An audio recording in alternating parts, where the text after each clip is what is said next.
പാകിസ്ഥാന് വെള്ളമില്ലേ വെള്ളമില്ലേ എന്നുള്ള നിലവിളിയായിരുന്നു. കുറേ നാളുകളായി നമ്മളിത് കേൾക്കുന്നുണ്ടായിരുന്നു. അവിടുത്തെ മന്ത്രിമാരുടെ എല്ലാം ഭീഷണിയും ഒക്കെ കണ്ടു. പാകിസ്ഥാൻ എന്താണ് വെള്ളമില്ലാത്തത്? വെള്ളമില്ലാത്തതിന് കാരണം കയ്യിലിരിപ്പാണ് എന്നുള്ളത് എല്ലാവർക്കും ബോധ്യമായിട്ടുള്ള കാര്യം. പാകിസ്ഥാൻ്റെ കൃഷിഭൂമിയുടെ പ്രധാനപ്പെട്ട എല്ലായിടത്തേക്കും വെള്ളം എത്തിക്കുന്നത് സിന്ധു നദീജലത്തിൽ നിന്നാണ്. ആ പങ്കിൽ നിന്നാണ് അവരുടെ കൃഷി വ്യാപകമായിട്ട് തഴച്ചു വളരുന്നത്, അവരുടെ കുടിവെള്ളം കണ്ടെത്തുന്നത് എല്ലാം.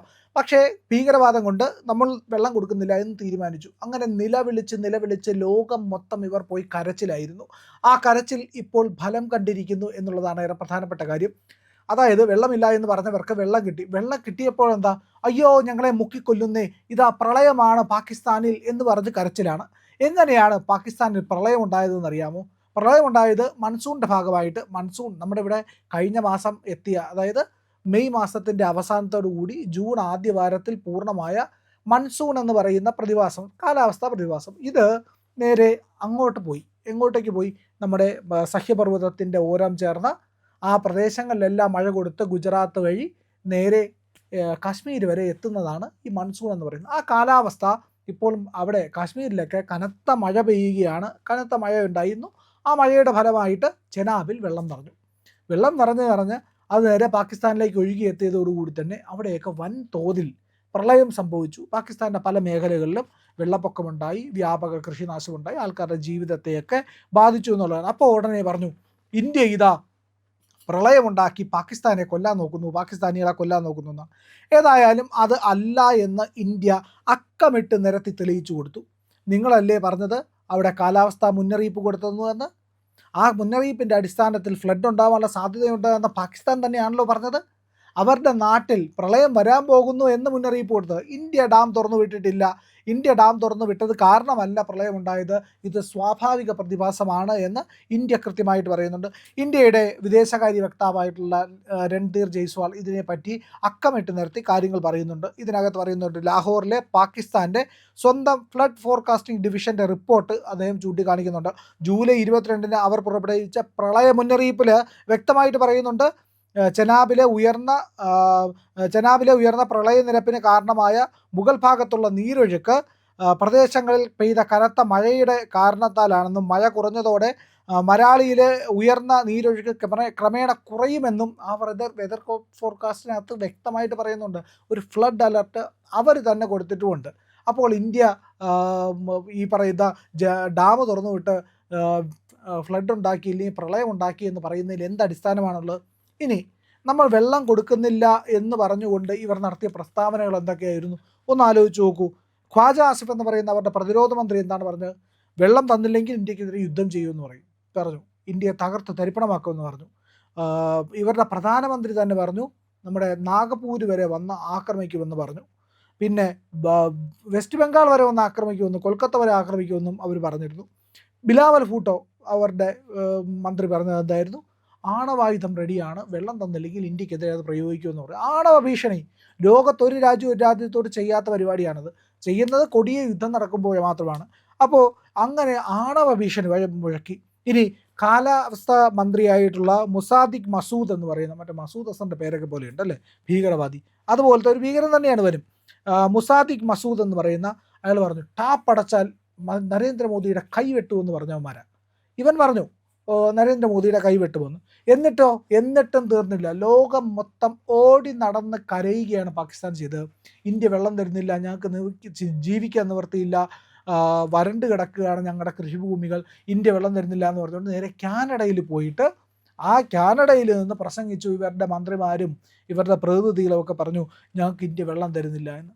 ഇപ്പോൾ അവിടെ വലിയ മഴയുണ്ടായി. മഴയുടെ ഫലമായിട്ട് ചെനാബിൽ വെള്ളം നിറഞ്ഞു. ആ നീരൊഴുക്ക് കാരണം ആ മേഖലയിലൊക്കെ തന്നെ പാകിസ്ഥാൻ്റെ മേഖലയിൽ ഫ്ലഡ് ഉണ്ടായി എന്നാണ്. ആ ഫ്ലഡ് ഉണ്ടായി കഴിഞ്ഞപ്പോൾ എന്ത് പറ്റി? ഉടനെ വന്നിട്ട് പറയുകയാണ് ഇന്ത്യയാണ് ഫ്ലഡ് ഉണ്ടാക്കിയതെന്ന്. ഇത്തരത്തിൽ എന്തിനും ഏതിനും ഇന്ത്യയെ പറയുന്ന, വെള്ളം കിട്ടിയാൽ ഇന്ത്യ ഫ്ലഡ് അത് ഇന്ത്യ ഉണ്ടാക്കിയത്, ഇനി വെള്ളം കിട്ടിയില്ലെങ്കിൽ ഇന്ത്യയാണ് കാരണം, നമ്മൾ വെള്ളം കൊടുക്കുന്നില്ല, അവരെ പട്ടിണിക്കിടുന്നു എന്ന് പറയുന്നു. എന്നാൽ ഈ പറയുന്ന തീവ്രവാദത്തിന് യാതൊരു കുറവുമില്ലല്ലോ. തീവ്രവാദ പ്രവർത്തനങ്ങൾ നടത്തുന്നതിന് ഇന്ത്യയിലേക്ക് ഡ്രോണുകളിലെ ആയുധവും മയക്കുമരുന്നും ഫേക്ക് കറൻസിയും ഒക്കെ അയക്കുന്നതിൽ യാതൊരു കുറവുമില്ലല്ലോ. ഇന്ത്യ ഇപ്പോൾ നമ്മുടെ അതിർത്തി മേഖലയാകെ സുരക്ഷിതമാക്കിയത് കൊണ്ട് പലപ്പോഴും ഇവർക്കിത് നടത്താൻ കഴിയുന്നില്ല. എന്നിട്ടും നമ്മുടെ അതിർത്തികളിലേക്ക് ഡ്രോണുകൾ പറത്തി വിടുന്നുണ്ട്. ആ ഡ്രോണുകൾ ഡ്രഗ്സ്, വെപ്പണ്, പണം ഇതൊക്കെയാണ് ഇവിടെ ഡ്രോപ്പ് ചെയ്തിട്ട് പോകുന്നത്. അതിനെയൊക്കെ ഇപ്പോൾ ഇന്ത്യ തകർത്ത് തരിപ്പണമാക്കുന്നുണ്ട്. നമ്മുടെ ലേസർ ഗണ്ണുകൾ ഉപയോഗിച്ചുകൊണ്ട് കൃത്യമായി അടിച്ചിടുകയാണ് ചെയ്യുന്നത്. അപ്പോൾ പാകിസ്ഥാൻ തന്നെ പറയുകയാണ് ഇന്ത്യ മനഃപൂർവ്വം വെള്ളപ്പൊക്കം ഉണ്ടാക്കുകയാണ്. പാകിസ്ഥാൻ്റെ മാധ്യമങ്ങളുടെ റിപ്പോർട്ടുകളൊക്കെ അങ്ങനെയാണ് വരുന്നത്. അതെല്ലാം അടിസ്ഥാനരഹിതമാണെന്ന് ഇന്ത്യ പറയുന്നുണ്ട്. ജമ്മുവിലെയും സമീപത്തെ കാശ്മീർ ഏരിയയിലെയും പ്രദേശങ്ങളിൽ പെയ്ത തീവ്രമായ മൺസൂൺ മഴയുടെ അനന്തരഫലമാണ് അവിടെ ഉണ്ടായ വെള്ളപ്പൊക്കം. ഇന്ത്യ കൃത്യമായി കാര്യങ്ങൾ നിരത്തി പറയുന്നുണ്ട്. എന്നിട്ട് പറയുന്നു ഇന്ത്യ വെതർ ഫോർകാസ്റ്റ് ചെയ്തതിൻ്റെ, അതായത് കാലാവസ്ഥാ മുന്നറിയിപ്പ് പാകിസ്ഥാന് കൊടുത്തില്ല എന്നാണ്. നമ്മൾ പാകിസ്ഥാന് കാലാവസ്ഥാ മുന്നറിയിപ്പ് കൊടുക്കുന്നതിന് മുൻപ് തന്നെ ലാഹോറിലെ പാകിസ്ഥാൻ്റെ സ്വന്തം ഫ്ലഡ് ഫോർകാസ്റ്റിംഗ് ഡിവിഷൻ ഇത് ചൂണ്ടിക്കാട്ടി.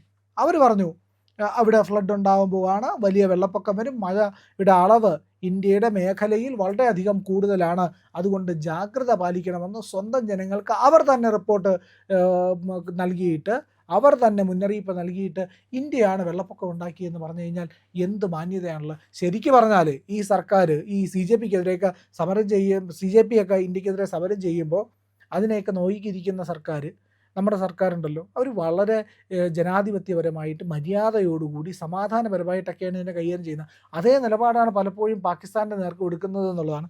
അത് പക്ഷേ അത്രയ്ക്ക് ശരിയല്ല എന്ന് ഈ സർക്കാർ ഇത്രയ്ക്ക് നല്ല സർക്കാരാവരുത്, കുറച്ച് ക്രൂരതയൊക്കെ കാണിക്കണം എന്നുള്ള ഒരു നിലപാട് തോന്നുന്നു നമുക്ക് ഇത്തരം കാര്യങ്ങൾ കൂടി കേൾക്കുമ്പോൾ. CJPക്കാർ വന്ന് പോലീസുകാരെ അടിച്ചോടിക്കുന്നു, അവരുടെ വാഹനങ്ങൾ കത്തിക്കുന്നു, അപ്പോഴൊന്നും ചെയ്യുന്നില്ല. ഈ പാകിസ്ഥാനികൾ നോക്കി ഇന്ത്യക്കെതിരായിട്ട് നിലപാടെടുക്കുന്നു, അപ്പോഴും ഈ പറയുന്ന ഒരു മൃദു സമീപനത്തിൽ പോകുന്നു. ശരിക്കും പറഞ്ഞാൽ ഞാനെങ്ങാനും ആയിരുന്നെങ്കിൽ ഡാം തുറന്നു വിട്ട് ഇവന്മാരെ മൊത്തം മുക്കിക്കൊന്നേനെ. ആ നിലയ്ക്ക് നമുക്ക് പലപ്പോഴും തോന്നും അങ്ങനെയൊക്കെ ചെയ്യാൻ. ശരിക്കും നമ്മളെ മനസാക്ഷിയുണ്ട്, മനുഷ്യത്വം കൊണ്ട് ഒക്കെ നമ്മളത് ചെയ്യുന്നില്ല എന്നുള്ളതാണ്. ഇവന്മാർ നടത്തുന്ന തീവ്രവാദ പ്രവർത്തനം, ഈ പഹൽഗാമിലെ ക്രൂരമായ ആക്രമണത്തിന് അത്തരത്തിൽ വേണം ശരിക്കും മറുപടി കൊടുക്കാനായിട്ട്. ഡാമുകൾ അടച്ചിടുകയും ഒറ്റയടിക്ക് തുറന്നു വിടുകയും ചെയ്യുകയും ഒപ്പം സൈനിക ആക്രമണമൊക്കെ നടത്തുകയൊക്കെയാണ് വേണ്ടത്. പക്ഷേ ഇന്ത്യ എന്ന് പറയുന്ന രാജ്യം എല്ലാ കാലത്തും മനുഷ്യത്വത്തിനൊപ്പം, നന്മയ്ക്കൊപ്പം, സമാധാനത്തിനൊപ്പം നിൽക്കുന്നതിൻ്റെ ഫലമായിട്ടാണ് പാകിസ്ഥാൻ എന്ന് പറയുന്ന രാജ്യം ഇന്നും കഞ്ഞി കുടിച്ചു കിടക്കുന്നത്. ഇല്ലെങ്കിൽ ചെയ്തതിനൊക്കെ പ്രതികാരം ചെയ്താൽ പാകിസ്ഥാൻ നാമാവശേഷമായി പോകും. ഒരു തുണ്ടുപോലും ബാക്കിയില്ലാതെ മൊത്തം ഈ പറഞ്ഞ അടങ്കലടിച്ച് തീർക്കുക എന്നൊക്കെ പറയില്ല, അതുപോലെ ഇല്ലായ്മ ചെയ്യേണ്ടി വരുന്ന ഒരു ഘട്ടത്തിലാണ് ശരിക്കും നിൽക്കുന്നത്. എന്നിട്ടും ഇന്ത്യ സംയമനം പാലിക്കുന്നു, മര്യാദയ്ക്കിരിക്കുന്നു. അവർ ചെയ്യുന്ന അന്യായങ്ങൾക്ക്, അവർ ഇന്ത്യയുടെ മേൽ ആരോപിക്കുന്ന അന്യായങ്ങൾക്ക് പോലും നമ്മൾ അവരോട് കൃത്യമായ മറുപടി പറയുകയാണ്, വിശദീകരണം നൽകുകയാണ്.